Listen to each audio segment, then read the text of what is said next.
네, 안녕하세요. 오늘은 저번 주에 최척전 했으니까 오늘은 이제 과학연구의 자유와 규제에 대해서 수업하도록 할게요. 네, 일단은 페이지 57페이지 펴주시면 되고요. 일단 과학연구의 자유와 규제 파트에서 제일 많이 나오는 문제 유형이 뭔지부터 차근차근 보시면, 일단 아무래도 좀 긴 글이다 보니까 단순 내용 일치 문제가 주로 나오고요. 그렇기 때문에 내용 일치 문제가 많이 나오기 때문에 당연히 내용 꼼꼼하게 보셔야 되고, 그 다음에 두 번째, 서술상 특징이 나옵니다. 그러니까 보시면, 내용을 보시면 둘이 대립하는 주장과 근거가 있어요. 그러니까 이제 과학 연구를 어떻게 바라봐야 되냐에 관련된 주장이 이제 서로 대립되는 걸 보여주는데, 그 주장과 근거가 나온 다음에 그다음 그것을 이제 절충하는 방안을 보여줍니다. 그래서 절충이란 건 뭐냐면, A와 B가 싸우면 이 A와 B 둘 중에 하나만 선택하는 게 아니라 좀 새로운 해결책, C를 선택하는 게 바로 절충이다 라는 거 체크하시면 좋을 것 같고요. 네, 그 다음에 또 시간적 순서에 따라서 글을 얘기하고, 그 다음에 또 사회적 혹은 역사적 배경의 변화에 따라서도 이야기가 나오다 보니까 그래서 이거에 조금 더 집중하셔야 되고, 그 다음에 마지막 세 번째는 좀 단어 뜻과 관련된 문제가 나오다 보니까 조금 체크해 주시면 좋을 것 같습니다. 자, 그러면 한번 57페이지의 제세 소개부터 차근차근 보시면, 과학 연구의 자유와 규제에 대해 쟁점에 대해서 이야기를 하고 있는 거고요. 이 글은. 그래서 이 글에서는 과학 연구의 자유에 대한 입장이 역사적으로 어떻게 변했는지, 그래서 이런 거는 보통 통시적인 변화를 해요. 통시적 관점. 통시적이라는 게 시간을 통과한다 생각하면 되는데, 그래서 시간에 따라 차근차근 이야기하는 게 바로 통시적 관점인데, 이게 역사적 혹은 시간적으로 어떻게 변했는지에 집중하는 거고, 그 다음에 과학 연구의 자유에 대한 대립을 해결하기 위해 어떻게 해야 하는지에 대한 대안 모색의 필요성을 제시하는 것도 지금 이 글의 중요한 점입니다. 그래서 보시면, 따라서 이 글을 읽음으로써 사회, 문화적 맥락을 고려하여 과학 연구의 자유와 규제에 대해서 생각을 형성하고, 다른 사람과 과학 연구의 자유와 규제에 대한 의견을 공유하고 나아가 여론을 형성할 수 있다는 거 체크하시면 될 것 같고요. 밑에 제재 소개 한번 보시면, 이 글은 갈래가 논설문이고 성격은 예증적 혹은 과학적인 거고, 특징을 보시면 대립하는 주장의 근거와 논거를 제시하고, 시간적 순서에 따라 입장과 관련한 사회, 역사적 배경의 변화를 제시하고요. 그 다음에 상반된 주장을 절충하여 대립을 해소할 수 있는 방안 모색의 필요성을 제시하고 있다는 점. 그 밑에 다시 한번 이거 보시면, 해제 보시면 과학의 진보를 위해 모든 연구의 모든 연구의 자유를 보장해야 되는지에 관한 사회적 쟁점에 대해서 다룬 글이다라는 거 체크하시면 좋을 것 같습니다.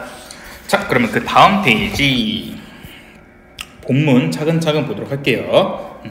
가부분부터 보시면, 1966년 7월 5일 세계 최초로 복제된 포유 동물인 돌리가 태어났다 해서 지금 독자의 흥미를 유발하고 있죠. 돌리가 뭐지? 하면서 독자의 흥미를 확 유발시키고 있고요. 돌리는 다 자란 양의 체세포에서 채취한 유전자를 복제해 만든 양이다. 그래서 이런 거 단어 뜻 나올 수 있는 게 바로 이런 겁니다. 체세포 혹은 채취, 이런 것들이 나올 수 있으니까 단어 잘 체크하시고요. 이후 돌리를 생산한 기술을 응용하여 인간 유전자를 지닌 폴리와 몰리가 탄생하였다. 그래서 얘네들이 중요한 게 뭐냐면, 돌리는 이제 양의 체세포에서 갖고 온 거고, 폴리랑 몰리는 인간 유전자를 지닌 점입니다. 그래서 폴리와 율리가 돌리와 다른 점이 나온 게 바로 이 체크 부분이고요. 폴리와 몰리는 사람에게서 피를 응고시키는 단백질 생산 유전자를 추출해 양의 젖 생산 유전자에 이식하여 젖에서 혈우병 치료제를 생산하기 위해 만든 이유다 해서 여기가 나온 게 중요한 포인트죠. 얘네들은 왜 만들었냐? 혈우병 치료제를 만들기 위해서 만든 양이다 라는 거. 그래서 여기 옆에 쓰시면 폴리와 돌리를 몰리죠. 죄송합니다.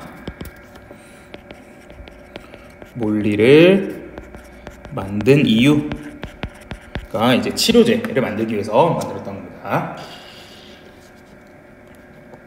자, 그래서 보시면 유전자 복제 기술로 만든 이들 양은 동물 복제에 이용해 인간의 질병 치료할 수 있는 가능성을 열었던 의의는 가치 혹은 중요성이란 것인데, 그래서 폴리와 몰리를 만든 연구의 가치 혹은 중요성에 대해서 얘기가 나왔죠.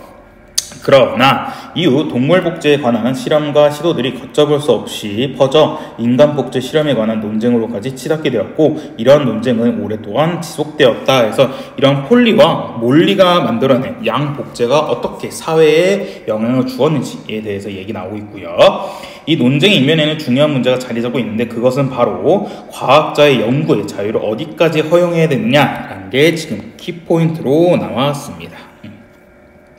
그래서 이게 바로 논쟁인 거죠. 그래서 과연 그럼 아무리 연구를 하더라도 이 과학 연구의 자유를 어디까지 보장해 줘야 되냐라는 게 지금 이 글을 쓴 이유다라는 거죠.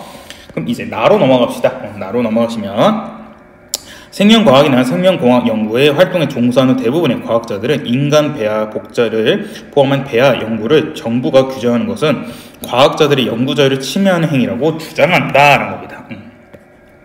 그래서 여기서 첫 번째 주장 같은 경우는 그거죠. 지금 야 이거 규제하는 거 너무 말이 안 되는 거야. 그래서 정부가 규제하는 것은 연구 자유를 침해하는 거야 라고 지금 첫 번째 주장 혹은 첫 번째 논거 혹은 첫 번째 입장을 소개하고 있습니다. 과학의 발전은 인위적으로 막아서는 안 되며 과학자들의 자유로운 연구를 보장해야 한다는 논리이다. 이와 같은 입장에서는 인간 배아 복제를 지속적으로 연구해 그 기술을 발전시키고 응용하면 암과 같은 난치병을 치료할 수 있으며 우리나라의 과학기술 경쟁력을 높일 수 있다고 주장한다 라는 식으로 주장이 논거가 나온 거죠. 그러니까 왜 내가 이렇게 주장하는지 그런 증거 혹은 뒷받침할 점을 얘기하고 있는 겁니다. 이들은 인간 배아 복제가 엄연한 생명체인 배아를 조직하고 실험하고 죽이는 일련의 비도덕적인 행위를 수반하고 있으며 죄송합니다. 요 넘어갔네요. 그런데 이러한 주장을 비판하는 입장에서는 인간 배아 복제를 초래할 수 있는 연구에 엄격한 사회 규제를 가해야 한다고 주장합니다. 그러니까 이제 이번에 두 번째 대립되는 주장이 나왔죠.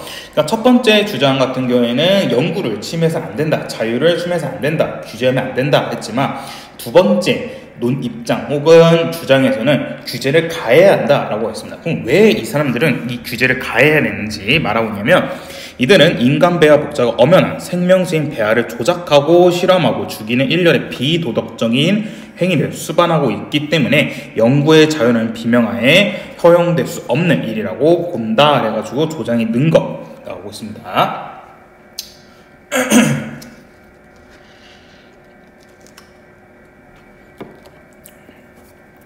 그 다음에 아울러 이들은 만약 인간 배아 복제를 허용하게 된다면 이는 곧 인간 개체 복제, 즉 인간 복제로 나아가는 길을 열어주게 되는 것으로 사전에 강력하게 규제할 필요가 있다고 주장한다 하고 있습니다.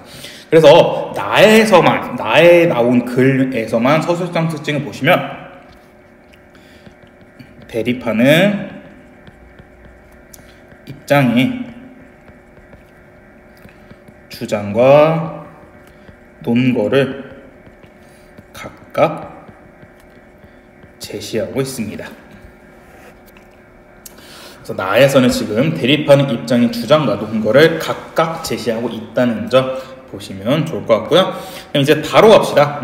이상에서 살펴본 것 같이 생명 복제를 둘러싼 논쟁의 이면에는 연구의 자유를 어떻게 볼 것인가 하는 쟁점이 자리 잡고 있다.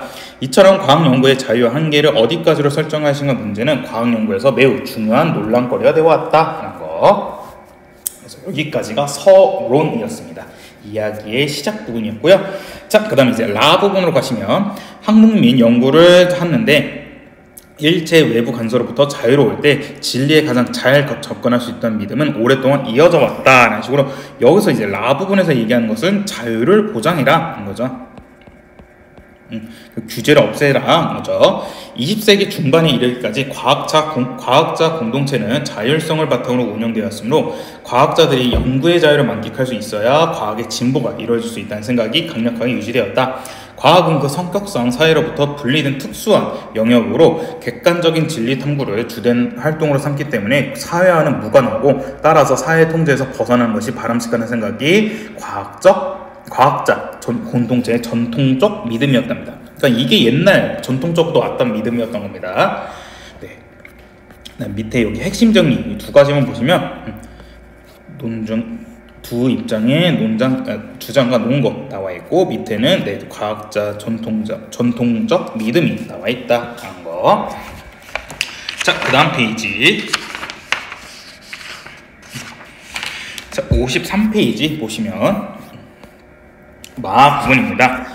과학자 공동체의 자율성에 대한 이러한 인식이 확산되고 제2차 세계대전을 거치면서 과학과 사회 사이의 일종의 사회계약이 맺어진다. 국가는 과학이 사회의 기반이었던 농업, 의료 및 군사 부문의 성장, 즉 전반적으로 공공이익의 확 극대화에 기여할 수 있다는 것을 기대하며 과학에 지원을 해주고 과학자 공동체의 자율성을 존중하는 정책을 취하기로 한 것이다. 라는 거. 이런 것들, 이게 바로 사회계약이라고 합니다. 여기서부터 여기까지가 바로 이 사회계약이라는 겁니다. 이를 과학과 사회 사이의 제1차 사회계약이라고 할 수 있다.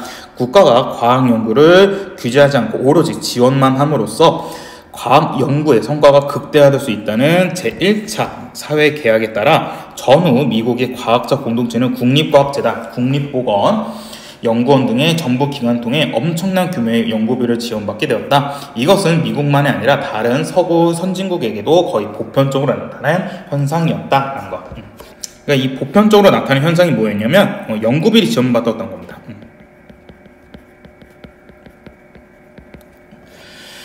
자, 그 다음에 바로 가시면 대부분의 나라에서는 학문 및 연구의 자유를 헌법으로 인정하고 있으며 그에 따라 기본적으로 학문 및 연구의 자유에 대한 외부적 규제를 적절하지 않은 것을 보고있다.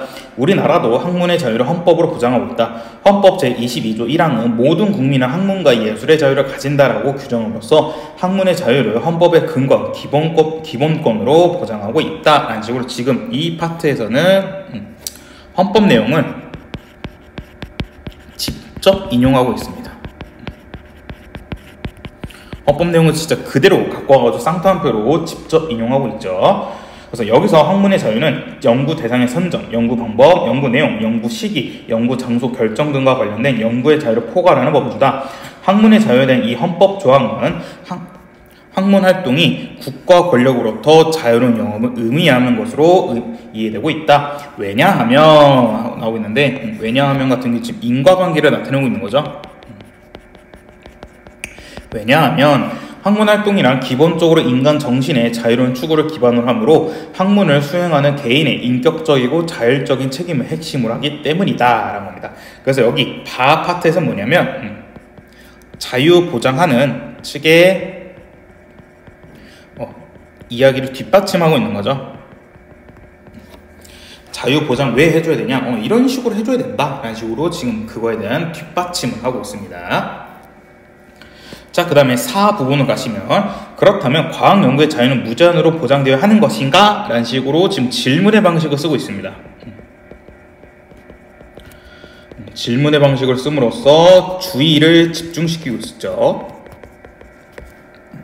혹여 과학 연구로 말미암아 전에 없던 위험이 발생한다 하더라도 과학의 진보를 위해서는 그 연구를 허용해야 되는가? 라는 식으로 또 질문의 방식을 사용하고 있어요. 여기 이러한 질문들에 현재 많은 법학자들은 연구의 자유는 민주사회에서 충분히 보장받아야 하는 중요한 기본권의 하나이긴 하지만 그렇다고 연구의 자유가 무제한으로 보장될 수는 없는 일이라고 대답하고 있다. 연구의 자유라는 가치는 다른 모든 가치들을 희생하면서까지 보장되어야 하는 절대적 가치가 아니라는 것이다. 즉 연구의 자유도 생명, 신체, 자기결정권, 인간의 존엄에 위배되지 않는 한도 내에서 보장되어야 한다는 점에서 내재적 한계를 지니고 있다는 것이다 라는 식으로 지금 여기까지는 과학 연구의 또 자유에 대해서 대립하는 두 주장을 소개하고 있습니다. 그래서 지금 이제 과학 연구 자유를 어떻게 바라볼 것인가 라는 거 얘기 나오고 있었고요. 자, 그 다음 마지막 페이지 보시면 부분입니다. 20세기 중반에 진임해서 이성과 진보의 화신이라고 믿었던 과학이 원자폭탄과 같은 대량 살상 무기를 만드는 데 쓰이기도 하고 인간 소외나 환경 파괴의 주범이 되기도 한 인식이 확산되면서 과학자의 사회적 책임과 과학 연구에 대한 규제의 필요성을 주장하는 목소리가 커지게 되었다는 겁니다. 그래서 이제 규제에 대해서 얘기가 나오는 거죠.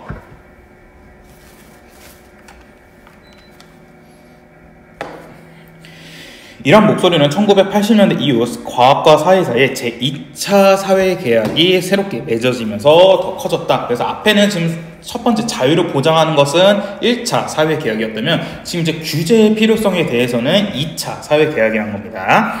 좀 더 보시면 제2차 사회계약이란 바로 산학협동이라 하는 과학의 산업화와 상품화가 가속되는 경향을 의미한다. 이 새로운 계약에서 대부분의 과학활동은 산업적 이윤 증대와 국가의 경제력 제고에 기여하는 한에서만 지원을 받게 된다는 겁니다.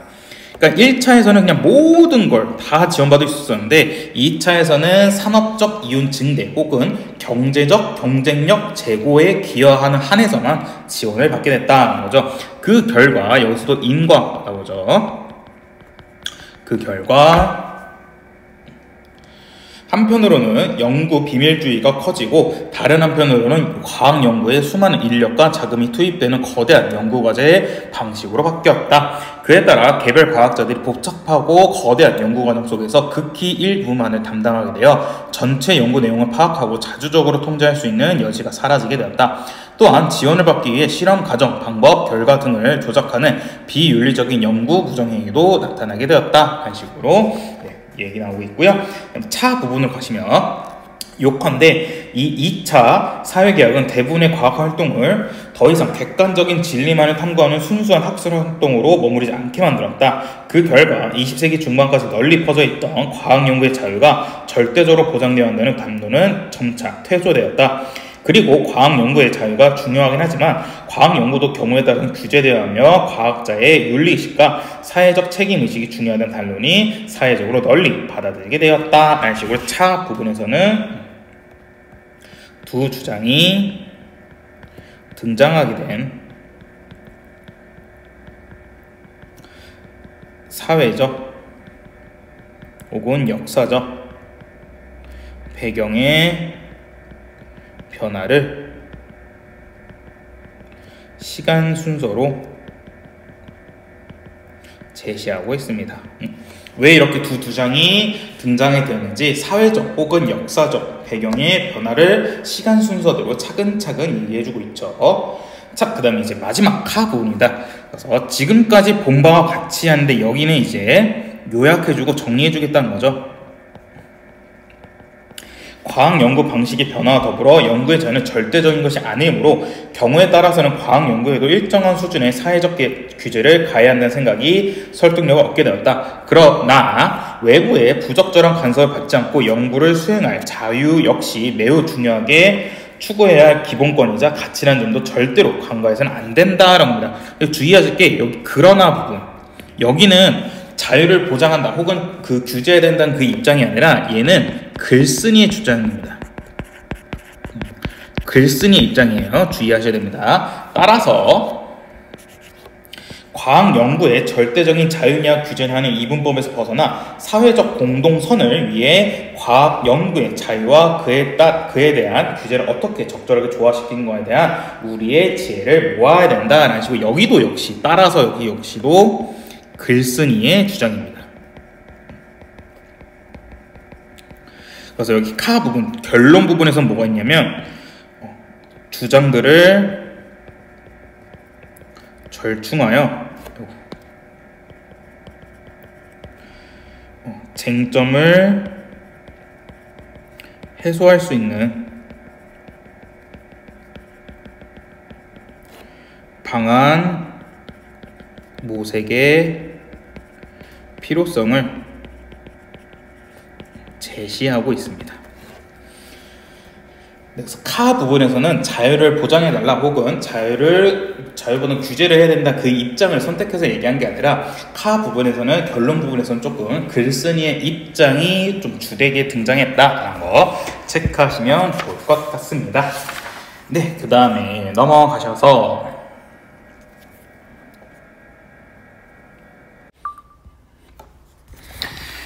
자, 이제 페이지 149페이지에 있는 이태준 작가의 돌다리라는 작품을 보도록 할게요.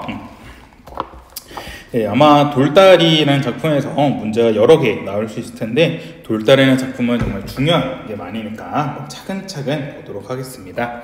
네, 일단 이 역시도 똑같이 돌다리에서 어느 파트가 좀 문제 많이 나오는지 한번 보시면 일단 네, 앞에서도 말씀드린 소설이기 때문에 단순 내용일치가 제일 많이 나오고요.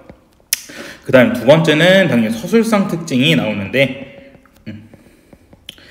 이 작품에서는 이제 전지적 작가 시점을 쓰고 있다는 점, 그 다음에 대화 중심으로, 그러니까 인물들 간의 대화 중심으로 갈등이 표현되고 있고요. 그 다음에 요약적, 그러니까 직접적 제시죠. 등이 나오니까 이거 꼭 체크해 두시고요. 그 다음에 얘 역시 단어 뜻과 가끔씩 사자성어 문제가 나오니까 꼭 기억해 두시면 좋을 것 같습니다. 네, 한번 이것도 제재부터 빠르게 보시면 돌다리는 상징적 소재를 통해 땅에 대한 가치인식을 촉구하고 물질 맞는주의의 사회에 대한 비판하고 있다. 그래서 전지적 서술자를 통해서 얘기하고 있습니다. 그래서 얘는 중요한 게 1인칭입니다. 죄송해요. 1인칭이 아닙니다. 전지적이란 것은 보통 신이란 존재를 전지전능이라 하잖아요. 전지가 이제 모든 걸 다 알고 있다는 건데 그렇기 때문에 인물들의 속마음을 다 잘 표현하고 있습니다. 그래서 전지적 서술자를 통해 인물들의 속마음을 잘 표현하고 있고요. 속마음을 잘 알고 있다 보니까 심리적인 거리도 가깝습니다. 그래서 일제강점기 농촌 마을의 배경으로 아버지와 아들의 가치관이 대립하는 이야기를 전달하고 있으므로 이 작품을 통해 서사 관례의 특징과 형상화 방법을 이해할 수 있다라는 거. 그래서 소설 갈래 보시면 단편 소설, 사실적이고 비판적이고 교훈적인 성격을 지니고 있으며 시간은 일제강점기 말, 공간은 농촌 마을이고요. 특징을 보시면 근대 자본주의에 대한 비판적 인식을 담고 있고 상징적 소재, 그러니까 돌다리거든요. 돌다리와 나무다리 이렇게 두 개가 등장하는데 그러한 상징적 소재를 통해 전통적 가치관과 근대적 가치관의 대립을 자세히 보여주고요. 그래서 전통적 가치관 같은 경우에는 돌다리, 근대적 가치관은 나무다리를 보여줍니다. 그 다음에 대조적인 인물들 간의 갈등을 축으로 사건이 전개되고 있으며 인물 간의 대화, 그 다음에 서술자의 요약적 제시로 내용이 전개된다. 그런데 요약적 제시라는 것은 직접 제시로서 사건 전개 속도가 빠릅니다.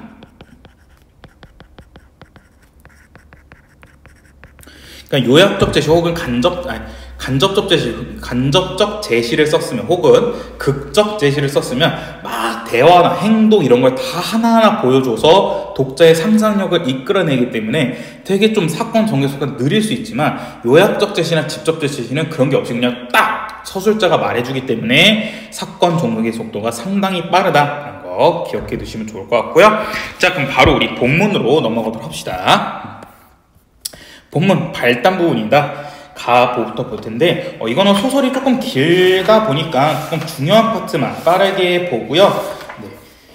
나머지 파트는 읽어보시고 문제 푸시면서 내용일치 문제 꼼꼼하게 한번 보시면 좋을 것 같아요. 자, 그러면 가부터 보시면 정거장에서 샘말 십리길을 내려오려면 반이 들락말락한 데서부터 샘말 동네보다는 그 건너편 산기슭에 놓인 공동묘지가 먼저 눈에 띄인다 라는 식으로 처음 부분에서는 지금 공동묘지가 있는 공간적 배경을 묘사해주고 있습니다.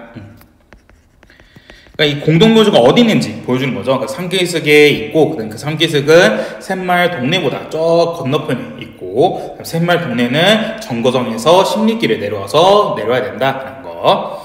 창섭은, 네, 주인공 나왔습니다. 창섭은 잠깐 걸음을 멈추고까지 바라보았다. 봄이 올 때 보면 진달래가 불붙듯 피어 올라가는 야산이다. 지금은 단풍절도 지나고 누르테테한 가닥나물들만 묘지를 둘러 듣지 않아도 적막한 버스럭 소리만 울릴 것 같다라는 건데, 여기 파트에서는 지금 시간적 배경 혹은 계절적 배경을 알려주죠. 초겨울이라는 계절적 배경 혹은 시간적 배경을 알려주고 있습니다. 어느 것이라고 집어낼 수는 없어도 창옥의 무덤이 어디쯤이라고는 짐작이 된다. 창섭은 마음으로 창호가 불러보며 묵내를 보냈다라는 식으로.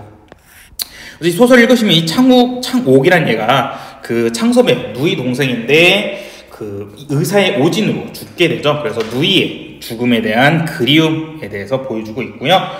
다만 온이뿐으로 나이가 훨씬 떨어진 누이였다. 그래서 나이가 좀 차이 많았다는 건데, 그래서 이 말은 또 좀 하나 더 추론할 수 있으면 좀 그 사이에 다른 형제들은 없었다라는 것도 체크할 수 있을 거고요. 지금도 눈에 선하다. 자기가 마침 방학으로 와있던 여름이었다. 창옥은 저녁마다 말고 갑자기 복통으로 뒹굴었다.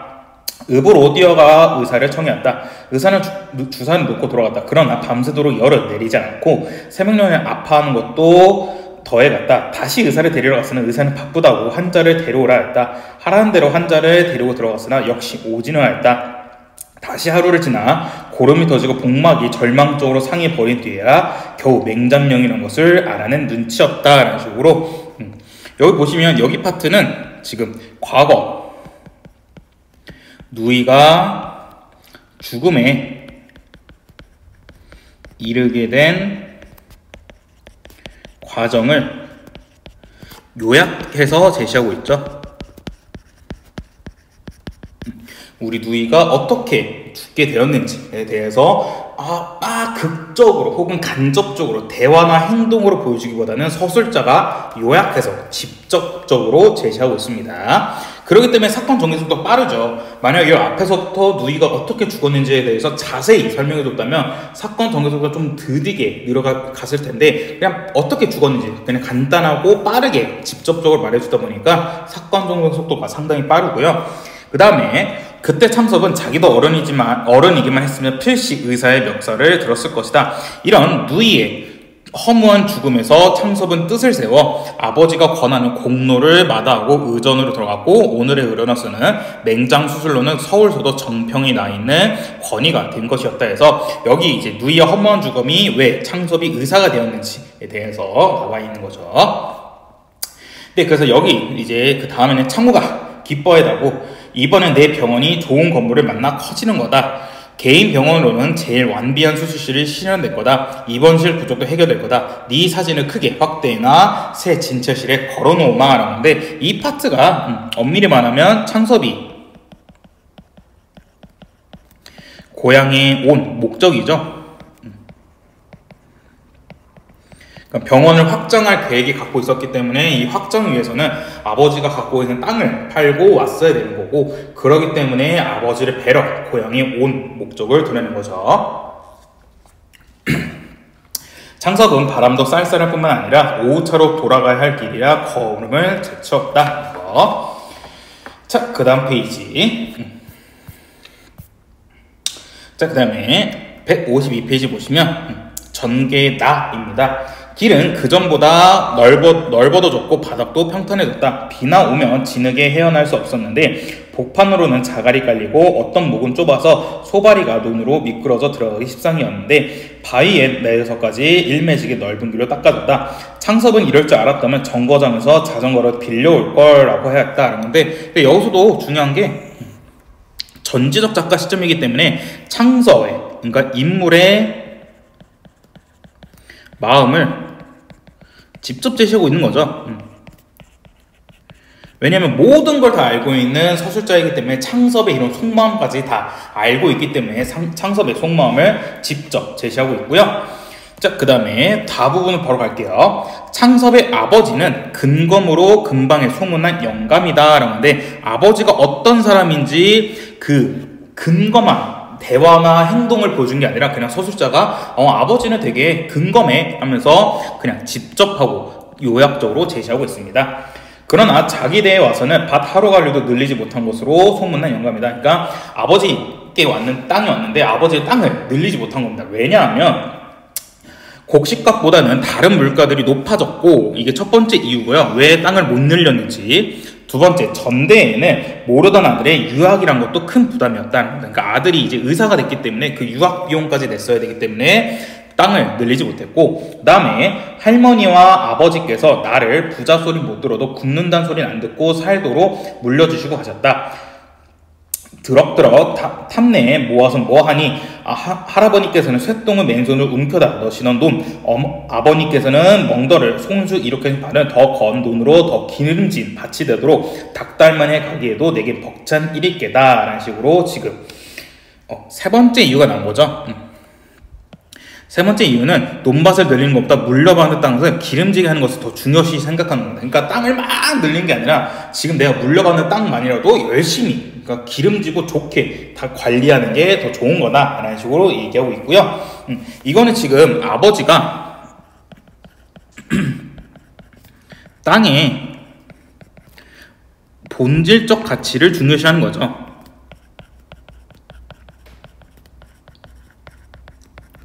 그러니까 이 땅은 뭐 한 평이 얼마이기 때문에 한 이 정도 될 거야, 뭐 몇 억 될 거야 라고 생각하는 게 아니라, 이 땅은 그런 게 아니라 이 땅에서 먹을 거 기름지게 잘 하는 게 중요하다라는 걸 보여준 게 바로 이 파트였고요. 그래서 이 파트 같은 경우에는 지금 아버지의 이런 가치를 간접적으로 제시하고 있죠.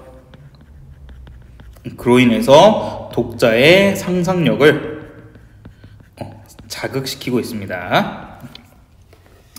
하고 저렴히 쓰고 남는 돈이 있으면 그 돈으로는 품을 몇씩 들여서까지 빗드는 눈대미를 바로잡기, 밭에 돌을 추려 바람 맞으러 담을 두르기, 개울엔 동박이 하고, 그러다가 아들이 의살이 된 후에는 아들 학비로 쓰던 것까지 들여서 동네 끼들은 물론 읍길과 정거장길까지 닦아놓았다 합니다. 그러니까 돈이 있어도 그걸 땅을 늘린 게 아니라 또 남는 돈 같은 경우에는 또 마을에까지 투자를 했던 겁니다. 남을 주면 땅을 버린다고 해요. 이제 여간 근시한 자국이 아니면 소작을 주지도 않았고, 소를 2핀이나 메고 일꾼을 3명씩이나 두고 적지 않은 전답을 전부 자농으로 버텨왔다. 그러니까 직접 하셨던 겁니다. 실속이 타작만 못하던 등 일꾼 셋이 저희 농사에 가지고 나간다는 등 이해만을 따져 비평하는 소리가 많았으나 라는 거죠. 그러니까 왜 그렇게 하시냐라는 거죠. 비평하는 것도 많았지만 창섭의 아버지는 땅을 위해서는 자기의 이해만으로는 타산하려 하지 않았다라는 식으로 지금 땅에 대한 대조적인 관점을 보여줍니다. 아버지는 되게 본질적 가치를 중요시하지만 다른 사람들은 아니 그렇게 하면 뭐 돈도 안 될 텐데 왜 그렇게만 하세요? 라는 식으로 비평하는 사람도 있었던 거죠. 네, 그래서 보시면 될 것 같고요. 네, 그 다음 쭉 넘어가셔서 맨 마지막, 이런 땅을 팔기에는 아무리 수입은 몇 배나 나은 병원을 늘리기 위해서는 아버지께 미안하지 않을 수 없었다. 그러니까 아버지한테 땅을 팔자고 하기에도 조금 창섭도 미안한 것도 있는 겁니다. 왜냐하면 아버지가 얼마나 땅을 아끼는지 알기 때문에. 자, 그 다음에 넘어가셔서 네, 153페이지 여기 보시면 핵심 정리 나와 있는데, 네, 아버지가 땅을 늘리지 못한 이유, 네 가지 이렇게 나와 있었고요. 그 다음에 땅을 대하는 창섭과 아버지의 관점이 다른 것 체크하실 수 있고요. 네, 아버지의 성격을 간접적 혹은 직접적으로 제시한 부분이 있었죠. 직접적 제시한 거는 근검으로 소분난 영감이었다 해서 직접 제시하고 있고, 그 다음에 이렇게 땅을 아끼는, 땅을 본래적 가치를 중요시하는 것은 간접적으로 제시하고 있습니다. 자, 그 다음에 154페이지 보시면 라 부분 같은 경우는 좀 자기 합리화라고 있습니다. 왜냐하면 창섭이 자기도 알아요. 자기도 아버지한테 땅을 팔자고 하면 좀 아버지께서 얼마나 좀 속상해하시고 내가 아버지께 죄송한 마음이 있기 때문에, 그러기 때문에 이거는 나만을 위한 일이 아니라 우리 아버지 부모님을 위한 일이야 라는 식으로 좀 자기 합리화하는 모습 보여주는데, 한번 라 부분을 보시면 아버지께서는 내년이 환갑이시다. 어머니께서는 겨울이면 해마다 기침이 도시신다. 진작부터 내가 모셔야 했을 거다. 그러나 내가 시골로 올 순 없고 천생 부모님이 서울로 가셔야 한다. 한 동네에서도 땅을 당신마치 못 거둘 사람에게는 소작을 주지 않으셨다. 땅 전부를 소작을 내어 맡기고는 서울에 가 편안히 계실 날이 하루도 없으실 게다. 아버지의 말년을 편안히 해드리기 위해서도 땅은 전부 없애버릴 필요가 있는 거다 라는 식으로 지금 라 부분에서는 창섭의 자기 합리화가 있는 겁니다. 이거는 나만을 위한 일이 아니라 우리 부모님을 위해서 일이야 라는 식으로 얘기하고 있고요. 그다음에 창섭은 마하본 가시면 창섭은 샘말에 들어서서 동구에서 인해 아버지를 배일 수 있었다. 아버지는 가에는 살얼음이 잡힌 찬물에 무릎까지 꺾고 들어서서 동네 사람들을 축축혀 돌다리를 고치고 계셨다랍니다. 네, 이 돌다리가 중요했죠. 이 돌다리가 상징적 소재였습니다. 그다음에 축축겨 같은 경우는 밑에 보시면 부축겨라는 방언이거든요. 방언이 있기 때문에 얘를 통해서도 향토적인 분위기를 느낄 수 있어요. 그다음에 돌다리라는 상징적 소재, 얘 담긴 의미가 뭐냐면 미리 말씀드리면 땅에 본래적 혹은 본질적 가치를 중시하는 아버지의 전통적 가치관과 관련이 있는 소재입니다. 그러니까 돌다리는 본래적 가치, 전통적 가치 좀 그런 것과 아버지와 관련이 있는 소재고요. 이제 고치고 있었다. 어떻게 갑자기 오느냐 하는데 이 갑자기 오는 것도 이것도 방언입니다. 그래서 급히 좀 여쭤볼 게 있어서요 하고 이제 아버지랑 좀 얘기하다가 이제 아버지가 돌다리에 대해서 내력을 얘기해 주고요. 그 다음 여기 밑에 보시면 여기 그 후부터 볼게요. 그 후 50년 동안 한 번도 무너진 적이 없었는데 몇 해 전 어느 장마에 어찌된 셈인지 가운데 제일 큰 짱이 내려앉아 떠내려갈 것 같던 것이다. 두께가 한 자는 실하고 폭이 6자, 길이는 10자가 넘는 자연석 그대로라 여간 몇 사람의 힘으로는 손을 대일 염두가 나지 못했다. 더군다나 불과 수십 보 이내에 면의 보조를 얻어 난강까지 달린 하다한 나무다리가 놓인 뒤로 일이라 이 돌다리는 동네 사람들에게 완전히 잊혀버린 채 던져져 있던 것이다 라는 식으로 지금 여기 파트에서 이제 돌다리와 나무다리가 나오는데 이 나무다리도 한번 보시면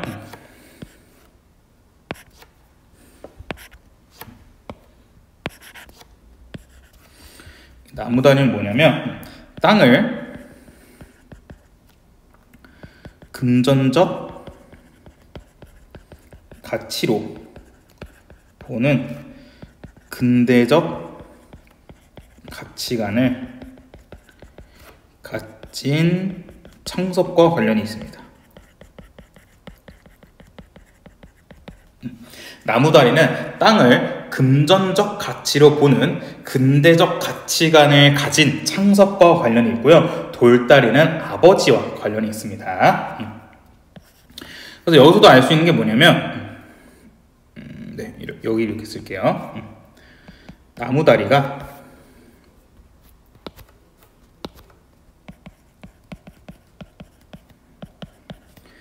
놓인 뒤 돌다리가 이침은 근대의 문물에 의해서 전통적 가치가 외면당하는 것을 의미합니다. 나무다리가 놓인 뒤에 돌다리가 잊힌 것은 근대의 문물에 의해 전통적 가치가 외면당하는 것을 보여주고 있다는 거. 그 다음 페이지. 이거 여기서부터 좀 빠르게 볼게요.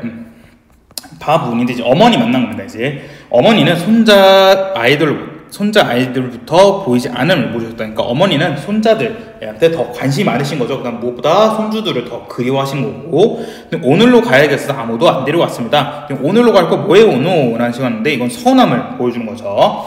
인전 어머니 사건 서울로 모셔갈 채비부터 하러 왔다고 했더니 어머니께서는 서울로 제발 아이들하고 한 데서 살아봤으면 원이 없겠다라는 식으로 어머니는 서울로 가고 싶어 하십니다. 근데 뒤에서 읽으면 알겠지만 창섭의 아버지는 이걸 서울로 가는 거 거절하시거든요. 그래서 창섭의 아버지 어머니는 창섭의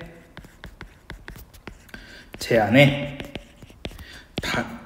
각기 다른 생각을 보이고 있다 하고 어머니는 땅보다 조상님들 산소나 사당보다 손자아이들에게 더 마음이 끌리는 눈치였다. 그러나 아버지만은 그처럼 단순히 들떠질 마음이 아니었다라는 식을 이제 얘기하고요. 이거는 이제 창섭과 아버지 사이 갈등이 일어날 것을 보여주고 있습니다. 아버지는 아들의 뒤를 쫓아 이내 개울에 들어왔다. 의사인 아들은 마치 환자에게 치료 방법을 이르듯이 냉정히 체계적인 이야기를 시작했다. 왜 아들인 자기가 부모님 진지 못하는 거 하면서 쭉 이 다음에는 왜 자기가 이 땅을 팔고 가야 되는지에 대해 설명 쭉 하고 있고요. 그다음에 맨 마지막 돈만 있으면 땅은 이 다음에라도 서울 가까이라도 얼마든지 좋은 곳을 살 수 있는 것이라고 얘기를 하고 있습니다. 그래서 이거는 지금 창섭의 가치관이 뭐냐면 땅은 언제든지 또 좋은 것으로 살 수 있다는 겁니다. 그러니까 일단 지금 이 땅을 파시고요. 그 다음에 저랑 같이 서울로 가신 다음에 그 다음에 또 좋은 땅 나면 그때 사면 돼요. 라는 식으로 이 얘기를 들어서 아버지를 설득하고 있죠. 근데 이제 아버지는 점심이나 먹어라. 나도 좀 생각을 해봐야 되겠다. 라는 식으로 지금 아버지의 신중한 모습을 보여주고 있습니다. 자, 그 다음에 넘어가셔서 여기 중간 부분 보시면 이제 나무다리랑 얘기했는데 여기서 이 얘기를 합니다. 창섭이 아니 나무다리가 있는데 왜 이건 고치냐라는 식으로 지금 대상을 바라보는 관점의 차이가 드러났죠. 이걸로 인해 갈등이 유발되기 시작하고요. 그러고 나서 이제 아버지는 뭐냐면 난 서울 갈 생각 없다 라는 식으로 얘기하고 있습니다. 그랬더니 이제 천금이 쏟아진다 나는 땅을 못 팔겠다 라는데 이제 땅은 경제적 가치인 것이 아니라 본질적 가치에 조금 더 집중하고 계신 거죠. 그리고 또 아버지는 어떻게 생각하냐면 땅은 천지만물의 근거야 라는 식으로 이게 전통적인 가치관을 보여주고 있습니다. 그래서 옆에 여기 돌다리 보수의 의미가 뭐냐면 이 소설에서 장마로 인해 떠나려고 하는 돌다리는 서구적 근대적 가치에 의해 훼손된 전통적 가치를 상징한다. 그런 의미로 돌다리를 보수하는 것은 훼손된 전통적 가치를 복원하여 다시 지키려는 노력을 상징한다. 그러니까 이게 장마가 오는데 장마가 왜냐면 옆에 뭐 공사하고 이러면서 이게 흙이 엄청나게 떠오르면서 그래서 돌다리가 고장난 거거든요. 무너진 거거든요. 그로 인해서 이제 근대적 가치관에 의해서 돌다리, 전통적 가치가 훼손되었고 이게 돌다리를 보수함으로써 전통적 가치관을 다시 이제 복원한다라는 내용 체크하시면 될 것 같고요. 그러고 나서 넘어가셔서 여기 차 부분에 창섭은 입이 얼어버렸다. 손만 부비었다. 자기의 생각은 너무나 자기 본의였던 것을 대뜸 알았다라는 식으로 지금 유구무원 혹은 자기가 이기적이었던 것을 드러내고 있습니다. 그 다음에 이제 아버지도 그렇다 해서 완전 창섭이 이해하지 못한 건 아닙니다. 너로서는 어떤 수단을 쓰든지 병원부터 확장하려는 게 과연 엉뚱한 욕심이 아닌 줄 안다. 너의 입장도 이해한다. 하지만 나는 그렇지 않다. 라는 식으로 얘기를 하고 있고요. 그 다음에 가 부분도 아니면 팔지 않으면 그만 아닙니까? 하는데 여기서도 완전히 이해하지 못해요. 그랬더니 이제 나 죽은 뒤에 누가 거기니? 너도 이제는 말했지만 너도 문석종만 갖추고 서울 앉아 지주 노름을 하게 그따위 지주하고 장인 틈에서 땅만 얼마나 고르지 않니? 안 된다. 라는 식으로 아버지가 비판적 태도를 보이고 있죠. 그러니까 그렇게 지주들처럼 땅을 경제적 가치로만 바라보는 얘들을 되게 비판하고 있습니다. 그랬더니 나는 사람한테 팔 거다는데 이때 사람이라는 것은 밑에 써있듯이 땅의 가치를 아는 사람한테 판다는 거고요. 그 다음에 여기 밑에 문보나 덕길이 같은 사람은 길바닥에 내앉더라도 집을 팔아서라도 돈 뺄 때다. 그런 사람들이 땅 남되고 누가 내야 오르냐 라는 식으로 지금 땅을 완전 소중하게 여기신 거죠.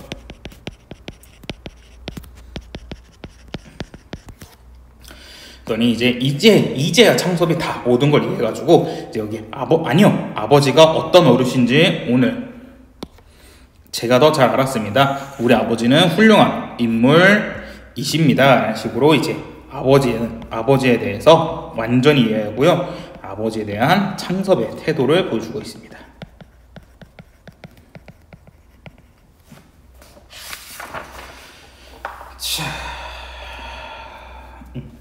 그 다음에 이제 결말 부분에서 이제 창섭이 떠나고요. 아버지가 홀로 남아서 이제 백낙천의 시를 보는 건데 이게 백낙천 시가 여기 보시면 제비가 어린 새끼들 힘들어 길어놨지만 다 자란 새끼들이 부모를 버리고 떠나버리자 화자는 부모 제비들에게 자신들도 그렇게 부모를 버리고 떠났다는 사실을 돌이켜보라고 충고하는 내용을 가지고 있다. 그래서 좀 자식과 관련된 내용을 보여주고 있다는 점 깨달으시면 좋을 것 같습니다. 그래서 맨 마지막 여기 보시면 165페이지 보시면 백낙천 시를 통해서 아버지의 깨달음이었던 게 이제 아버지의 내면을 효과적으로 잘 보여주고요. 그러니까 창습을 원망하지 말고 이해해야 된다라는 거. 그다음에 아버지의 가치관을 보여주고, 그다음에 결말의 의미는 뭐냐면 땅의 가치를 되새기고 물질 만능주의를 비판하고 있다라는 거 체크하시면 좋을 것 같습니다.